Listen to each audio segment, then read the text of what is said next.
Bonjour et bienvenue dans Génération Méditerranée, l'hebdo. Je suis ravie de vous retrouver pour un nouveau numéro consacré aux représentations et aux représentants de la Corse en Méditerranée. Un voyage historique autant que littéraire qui nous amènera du Portugal au Liban en passant par la Grèce en compagnie de notre invité Eugène Gherardi. Bonjour. Bonjour Caroline. Merci d'avoir accepté notre invitation. Avec plaisir. Alors vous êtes professeur des universités, directeur du laboratoire LISA pour lieu, identité, espace et activité à l'Université de Corse. Et vous êtes également l'auteur de plusieurs ouvrages sur l'histoire de l'île. Nous reviendrons au cours de cette émission sur les plus récents, Mondes en petit et vieille civilisation aux éditions Albiane et Casa Rivarol, une famille corse dans l'histoire méditerranéenne chez Alain Piazzolla.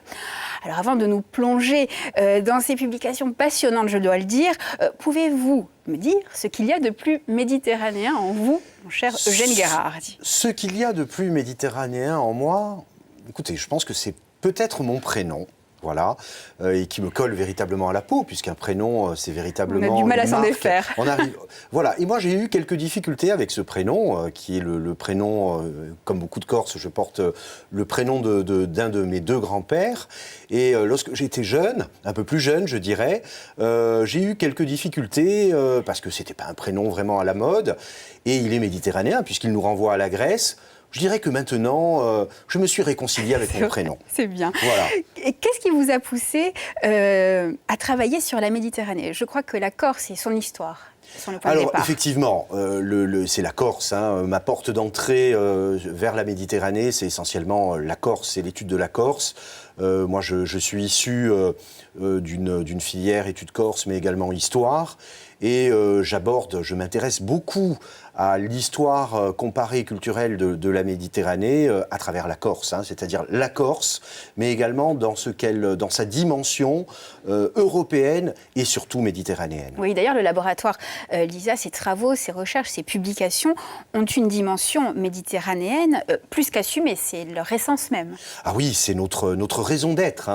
Vous savez, nous sommes un laboratoire, je dirais, le laboratoire SHS, Sciences humaines et sociales, de l'Université de Corse, donc qui rassemble tous les chercheurs en sciences humaines et sociales, et nous travaillons sur des projets qui sont des projets qui nous conduisent à travailler avec des collègues de toutes les rives de la Méditerranée, nord, sud, est, ouest, et de toutes les langues, et de toutes les couleurs, et c'est ce qui fait la richesse de la Méditerranée, sa diversité. Oui, vous qui observez la Méditerranée, comment avez-vous vu évoluer le rapport de la Corse à la Méditerranée, justement?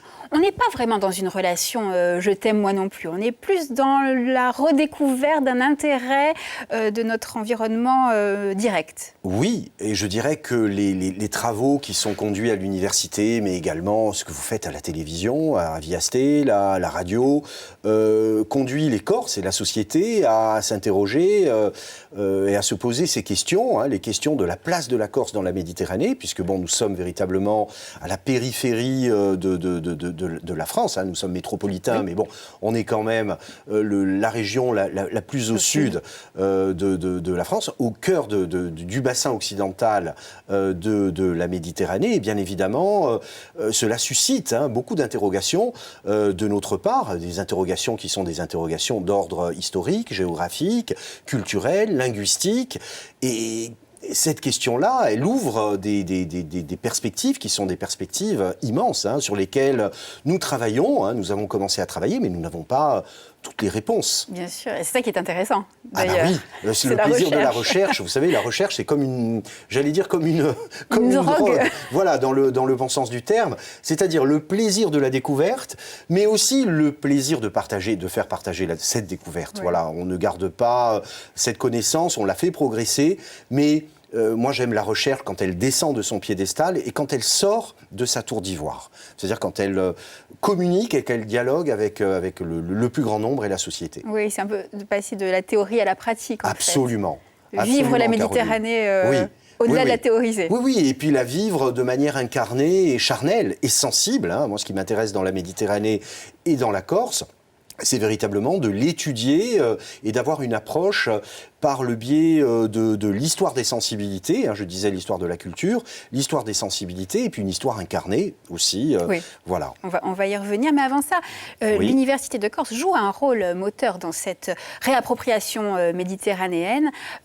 Avec, on l'a vu, le laboratoire LISA, mais aussi avec la chaire UNESCO. Ah oui, la chaire UNESCO qui est portée par mon collègue Sébastien Queneau, que nous avons obtenu... Devenir en Méditerranée. Absolument, et qui est la première chaire UNESCO que nous avons obtenue l'an dernier, et nous en sommes très fiers de cette chaire UNESCO, et qui nous permet d'activer des réseaux qui sont des réseaux méditerranéens et euro-méditerranéens, que nous avions par ailleurs, puisque nous avions des contacts avec des collègues de toutes les rives de la Méditerranée. Et la chaire UNESCO, elle nous permet de mettre en synergie, en cohérence, en musique, voilà, cette polyphonie méditerranéenne. Et on espère beaucoup de cette chaire UNESCO et des manifestations scientifiques et culturelles qui se dérouleront dans les prochains mois, les prochaines années. Allez, printemps 1934, l'auteur portugais José Maria Ferreira de Castro débarque en Corse. Il est en reportage pour un quotidien lisboète et là, il prend son temps pour découvrir l'île et ses habitants. Ce reportage, long format, va se retrouver dans un recueil aux côtés d'autres destinations, l'Égypte, la Palestine ou encore Naples.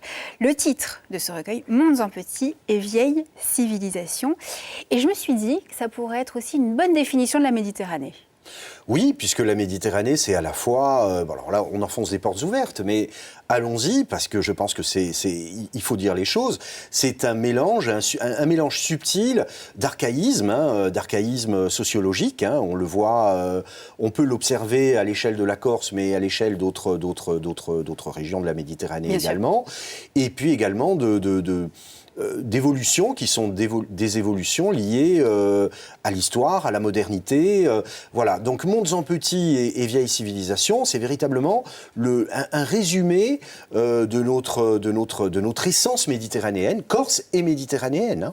Vous nous présentez José Maria Ferreira de Castro, immense auteur portugais, qu'on inclut, vous l'aurez compris, bien volontiers dans l'espace méditerranéen. Qui est cet auteur ? Alors, absolument. Alors, dans la galerie des voyageurs qui sont venus en Corse, on connaissait des auteurs italiens, français, anglais, écossais, Boswell, Mérimée, Guy de Maupassant. Bon, je pourrais... La liste est impressionnante. En revanche, on n'avait pas d'auteur portugais. Et moi, alors évidemment, l'auteur est connu. C'est un auteur qui est immensément connu au Portugal. Il a été à plusieurs reprises nobelisable. Il est un des plus grands auteurs portugais du XXe siècle, et puis même de toute la littérature portugaise.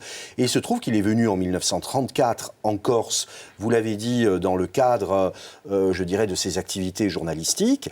Et il n'a pas fait que rester quelques jours en Corse. Il y a passé véritablement tout un hiver. Donc il a posé ses valises et il a regardé, il a observé la société corse. Et c'est ce qu'il y a de très intéressant dans ce texte. Dans Mondes en petit et vieilles civilisations, vous avez traduit la partie consacrée à la Corse, qui est extrêmement actuelle, c'en est presque effrayant de modernité, quand on sait que ce texte a 90 ans quand même. Qu'est-ce qui vous a donné envie de traduire ce long passage, puisqu'il s'agit quand même d'une centaine de pages consacrées à l'île? Alors d'abord... Qu'est-ce qui vous a séduit? Ce qui m'a séduit, c'est la découverte de ce texte. Vous voyez, la recherche, c'est avant tout du plaisir. Et j'ai découvert, je dois dire que par hasard, par le plus grand des hasards, j'ai découvert ce texte de cet auteur portugais, en le lisant, parce que bon, moi je ne suis pas un lusophone, j'ai pas une agrégation de portugais, mais comme tout corsophone et en ayant un peu travaillé sur les langues romanes, le texte en portugais ne m'était pas complètement hermétique. J'ai eu l'idée de le traduire. Alors bien évidemment, je n'y suis pas allé seul vers cette traduction. Oui. J'ai été accompagné de Jeannie Béreigne. et d'une collègue de l'Université des Açores avec laquelle nous travaillons, hein, nous autres universitaires cortenais, qui est Dominique Faria. Et donc c'est un travail de traduction, mais j'allais dire à trois mains, hein, en fin de compte. Moi j'ai fait le gros travail j'allais dire de première traduction, le premier jet, qui a été revu ensuite. Jeannie Béreigne et Dominique Faria qui ont posé leur regard, qui ont fait les corrections. Et on est arrivé à stabiliser le texte. On va arriver à l'effort collectif, au travail d'équipe justement sur cette traduction. Mais avant ça, dans le texte de Ferrara de Castro, on est à la fois dans la représentation de la Corse et son mythe. On commence par la mort, il y a des bandits, les valeurs sont mises en avant, dont l'hospitalité. Il développe là une vision un peu romantique de l'île, dans un premier temps, du moins. Oui, c'est pas faux. C'est-à-dire qu'il a lu les auteurs, il a lu les livres. Alors évidemment, il en fait beaucoup sur les bandits, mais il faut bien voir qu'en 1934, on est cette période où la Corse est véritablement mise en coupe réglée par les bandits, hein, au point qu'il y a eu une expédition militaire. Il y a un aviso de l'armée, de la marine nationale qui vient au large dans le golfe d'Ajaccio. Il y a des auto-mitrailleuses qui sillonnent la Corse. On parle de l'extermination des bandits, on utilise ce mot. Donc il y a une vision à la fois romantique de la Corse, mais qui est... hélas, moi je dis hélas, je dis d'une grande actualité, c'est-à-dire qu'on a le sentiment que ces pages, et vous l'avez dit, et très bien dit Caroline, qui ont été écrites il y a 90 ans, elles sont d'une grande actualité, c'est-à-dire que le retard économique, les problèmes des infrastructures routières, portuaires, ils sont posés par Ferrara de Castro. Hein. Oui, c'est ce que j'allais vous dire. L'auteur effectue un vrai travail à la fois d'historien, mais aussi de sociologue. Il parle de la diaspora, donc là on touche au contexte économique et social de l'île. Il parle de la Corse du rural. Ah oui, donc là, on est bien au-delà du guide touristique. Hein. Absolument, absolument. Et ce qui lui permet justement de poser ce regard, qui est un regard très aiguisé sur la société corse, c'est le fait d'avoir séjourné en Corse pendant plusieurs semaines. Hein. Et il pose un regard sur les Corses et sur la société corse, notamment sur la solitude d'un pays, notamment à l'intérieur de la Corse, qui s'est vidé de sa substance, de sa démographie, de sa population, parce qu'il faut bien voir qu'on est quelques années aussi après le premier conflit mondial. Ce sont des pages où véritablement on a une Corse un petit peu où il se sent, où la solitude... Voilà, un pays qui est envahi par à la fois une forme de mélancolie et de solitude qui gagne la population. Hein. Et ça, je pense qu'il l'a senti très fortement dans son texte. Alors, vous l'avez dit, vous n'étiez pas seul dans cette aventure en soi qu'est la traduction. Hein. Jeanne Béreigne et Dominique Faria ont collaboré à l'ouvrage.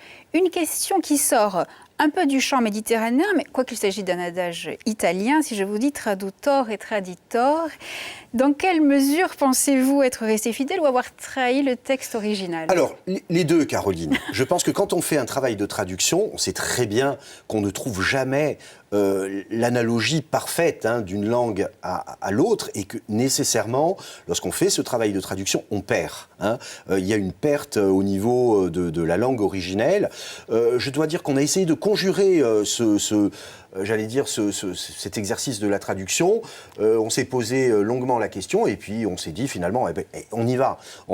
Et on a fait ce travail qui nous a pris quand même, qui nous a occupé pendant quelques mois, mais qui a été vraiment un vrai plaisir de travailler avec Dominique Faria et avec Jeannie Béreigne. Hein. On a eu des discussions sur la manière de traduire certains mots, certaines expressions, qui pouvaient être un peu désuètes, même en portugais. Et puis on a tenu à publier, et je dois dire que notre éditeur Albiana nous a fait confiance, à faire une édition bilingue. C'est-à-dire qu'on a le texte original portugais et la traduction en français parce que vous n'êtes pas sans savoir que la Corse, la communauté portugaise en Corse est une communauté importante et qui compte dans le paysage culturel. Et on a voulu faire apparaître ces deux textes, faire dialoguer le texte français et le texte portugais. On aurait pu le faire en Corse aussi, on aurait pu faire une traduction trilingue avec le texte en Corse. Eugène, on remonte encore un peu le fil de l'histoire, si vous le voulez bien, pour parler cette fois-ci des représentants de la Corse en Méditerranée qui véhiculent, comme dirait l'autre, une certaine image de la Corse. Ce sont les Rivaro, là, au siècle des Lumières. Je vous laisse faire les présentations parce qu'on sent à travers votre ouvrage une grande affection pour cette famille bastiaise, mais pas seulement. Alors, merci Caroline. Effectivement, moi je suis je suis un historien un peu atypique. Dans ma carrière universitaire, j'ai jamais su choisir véritablement entre l'histoire et l'histoire littéraire, l'histoire culturelle et l'histoire littéraire. Et c'est vrai que dans cet ouvrage-là, j'y ai mis beaucoup de moi-même, parce que c'est l'histoire d'une grande famille corse, mais c'est aussi l'histoire de la Corse d'une manière générale. Et cette famille Rivaro, là, qui a beaucoup compté dans l'histoire de la Corse au XVIIIe siècle, on ne peut pas tourner une page d'un livre qui traite du XVIIIe siècle sans les trouver. Mais en revanche, ils étaient restés dans l'ombre, ils étaient restés tapis dans l'obscurité. Et je dois dire que cet ouvrage, je le dois essentiellement à la découverte d'une partie des archives. Et c'est un ouvrage que j'ai mis tout de même 10 ans pour l'écrire, parce que je n'étais pas satisfait. Il y avait des périodes d'enthousiasme, des périodes un petit peu de... Il y a une dimension romanesque dans cette saga familiale. On oublie un peu que l'histoire n'est pas simplement une succession d'événements, mais qu'elle est faite par les hommes. En fait. Absolument, Caroline. Et donc là, vous donnez corps, chair. Absolument, Caroline. Cette histoire. Oui, ce que vous me dites me rassure, parce que c'est véritablement le projet. Mon projet a été alors, pas le mien spécialement, mais bon, je dirais des historiens de manière générale et des biographes, puisqu'il y a un renouveau de la biographie, c'est de montrer que l'histoire, ce sont les femmes et les hommes qui l'écrivent. Et donc cette histoire incarnée, faite de chair et de sang, et elle passe, cette histoire de la Corse et cette histoire de la Méditerranée, elle passe à travers des personnages qui sont les chapitres de Casa Rivaro. Là. Alors si vous le voulez bien, Eugène Guéret, nous allons nous intéresser aux Méditerranéens de la bande, de la famille, même s'ils le sont tous plus ou moins, mais bon. En fait, ils sont deux, un politique et un militaire, un père et son fils, et c'est notre zoom de la semaine.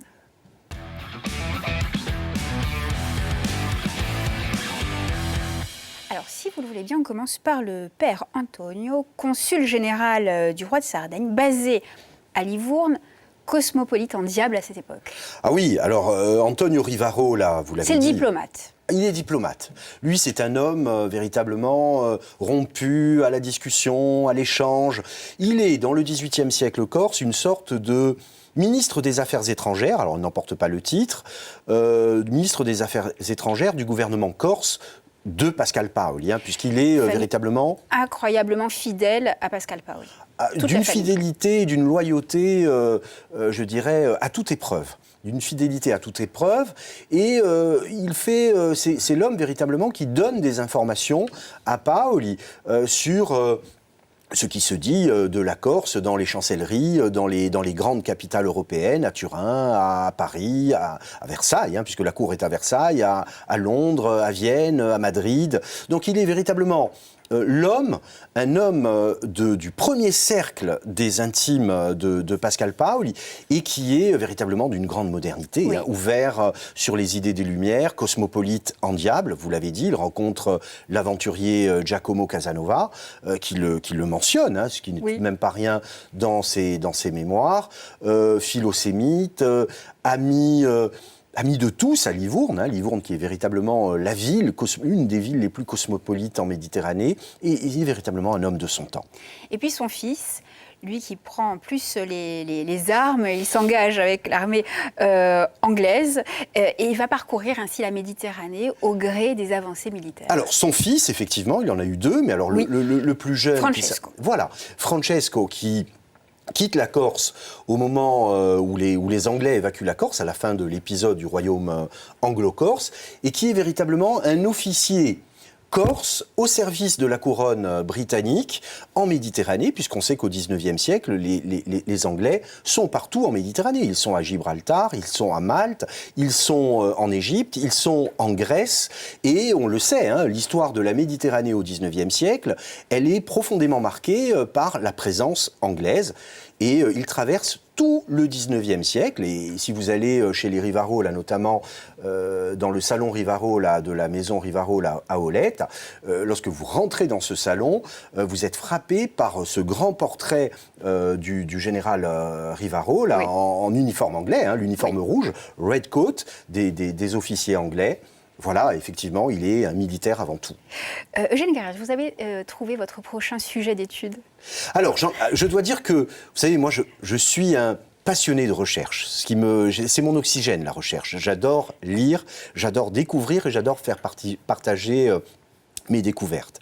Je vais revenir, je dirais, au 19e siècle, dans mon prochain travail, hein, qui paraîtra, alors c'est un travail collectif que je vais co-diriger avec un de mes doctorants qui s'appelle Kevin Petrogne, qui est un dictionnaire de la Corse contemporaine. Alors je vais m'occuper du 19e siècle, d'autres de mes collègues s'occuperont du 20e siècle. Il devrait paraître aux éditions Bouquin en 2025 pour la commémoration du tricentenaire de la naissance de Pascal Paoli. Voilà.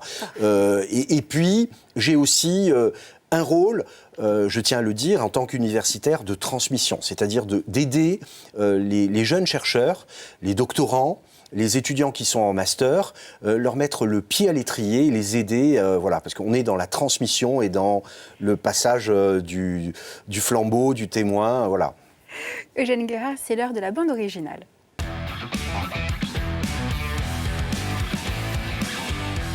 Alors on retrouve un peu des Rivarol et un peu de vous, surtout avec les enfants du Pirée. Je ne me risquerai pas à la prononciation grecque, hein, chantée par Mélina Mercouri, ancienne ministre de la Culture, oui. Mais alors actrice, chanteuse, dans le film Jamais le dimanche de Jules Dassin.